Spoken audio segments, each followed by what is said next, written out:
ভাজা পোড়া জিনিসটা সচরাচর আমাদের সবারই খুব ভালো লাগে, আর সেটা যদি হয় ফুলকপির পাকোড়া তাহলে তো আর কোনো কথাই নেই। Hello foodies, this is Anaina from cook master Bangla. আজকের রেসিপিতে থাকছে ফুলকপির পাকোড়া। খুব অল্প সময়ে সেদ্ধ করা ঝামেলা ছাড়াই বানিয়ে নিন মুচমুচে আর দারুণ টেস্টি এই ফুলকপির পাকোড়া। আর কথা না বাড়িয়ে let's go to my kitchen. ফুলকপির পাকোড়ার জন্য আমাদের লাগছে ফুলকপি কেটে নিচ্ছি। ফুলকপি সেদ্ধ করে পাকোড়া বানালে আমার কাছে মনে হয় ফুলকপির টেস্টটা পানসে হয়ে যায়, তাই আমি আজ ফুলকপি সেদ্ধ না করে পাকোড়াটা তৈরি করে দেখাবো। যেহেতু সেদ্ধ করব না, তাই ফুলকপির সাইজ খুব বড় না নিয়ে ছোট করে সাইজ করে নিচ্ছি। আমার ফুলকপি কাটা হয়ে গেছে, আর সাইজটা দেখতেই পাচ্ছেন। ভালো করে লবণ জলে ধুয়ে নিয়েছি। এখন ফুলকপিতে একে একে মশলাগুলো অ্যাড করে দিচ্ছি। দিয়ে দিচ্ছি 1 চামচ মরিচের গুঁড়া, 1 চামচ হলুদের গুঁড়া, 1/2 চামচ জিরার গুঁড়া, 1/2 চামচ ধনিয়ার গুঁড়া, 1/2 চামচ ব্ল্যাক পেপার, 1 চামচ রসুন বাটা, 1 চামচ আদা বাটা, পরিমাণ মতো লবণ।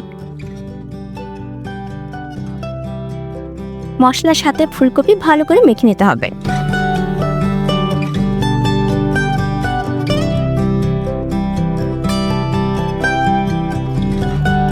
মাখা কমপ্লিট। এইভাবেই রেস্টে রেখে দিচ্ছি 20 মিনিটের জন্য। 20 মিনিট পর ফুলকপিতে অ্যাড করে দিচ্ছি 1/2 কাপ ময়দা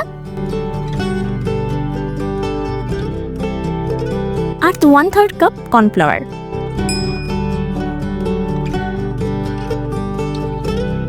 ময়দা আর কর্নফ্লাওয়ার যেন ফুলকপির গায়ে ভালোভাবে কোট হয়, তাই অল্প অল্প করে জল অ্যাড করব আর ফুলকপিগুলো মেখে নেব। একসাথে বেশি জল দিতে যাবেন না, অল্প অল্প করে অ্যাড করবেন আর ফুলকপিগুলো মেখে নেবেন যতক্ষণ না পর্যন্ত ময়দা আর কর্নফ্লাওয়ার ফুলকপির গায়ে ভালোভাবে কোট না হয়।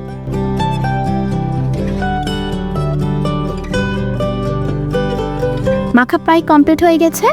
দেখুন ফুলকপি পারফেক্টভাবে কোট হয়ে গেছে। ফ্রাই প্যানে পর্যাপ্ত পরিমাণ কুকিং অয়েল দিয়ে দিচ্ছি।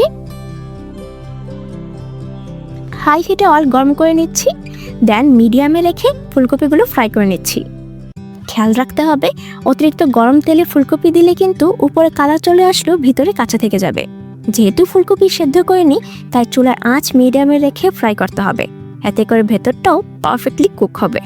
ফুলকপি একটার থেকে আরেকটার স্পেস রেখে ফ্রাই করতে হবে, নয়তো একটার সাথে আরেকটা লেগে থাকবে। দেওয়ার সাথে সাথেই ফুলকপিগুলো নাড়তে যাবেন না।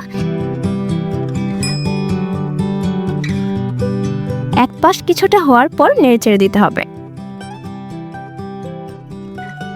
ফুলকপির কালার ডার্ক ব্রাউন করে ফ্রাই করে নিচ্ছি, এতে করে দারুণ ক্রিস্পি হবে।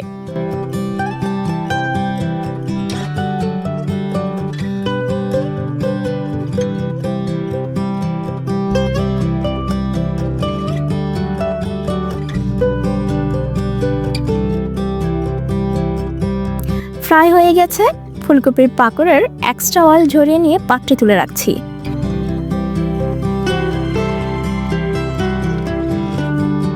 চুলার আঁচ মিডিয়ামে রেখে ফুলকপিগুলো ফ্রাই করতে সময় লেগেছে 7 থেকে 8 মিনিট।